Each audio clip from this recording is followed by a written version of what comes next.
Fast न्यूजचे प्रायोजक गोकुळ.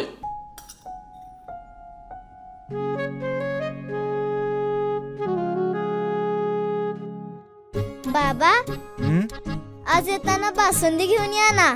अगं, कालच आपण आईचा वाढदिवस होता म्हणून आणली होती ना.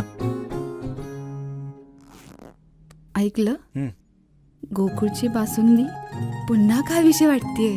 खरं सांगू, मलाही खावीशी वाटतेय. पुन्हा पुन्हा खावीशी वाटणारी गोकुळ बासुंदी. शिवसेना पक्ष आणि धनुष्यबाण चिन्हावर अखेर सुनावणीची तारीख ठरली. 14 जुलैला सर्वोच्च न्यायालयात होणार सुनावणी.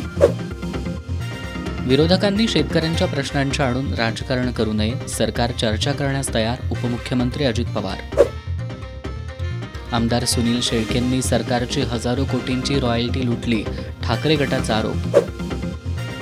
आमदार प्रसाद लाड यांचा एआयद्वारे खोटा आवाज, बीडमध्ये पत्र आणि बोगस स्वाक्षरीनं बीड जिल्ह्यात 3 कोटी 20 लाखांचा निधी हडपण्याचा डाव समोर, पोलिसात लाड यांच्याकडून तक्रार दाखल.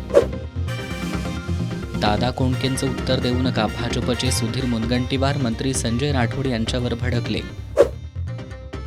पन्हाळा तालुक्यातील देवठाणे इथं कृषी दिनानिमित्त वृक्षारोपण. श्री नृसिंहस्वामी मंदिर परिसर, गायरान क्षेत्र, गावातील मुख्य रस्त्याच्या दुतर्फा करण्यात आलं वृक्षारोपण.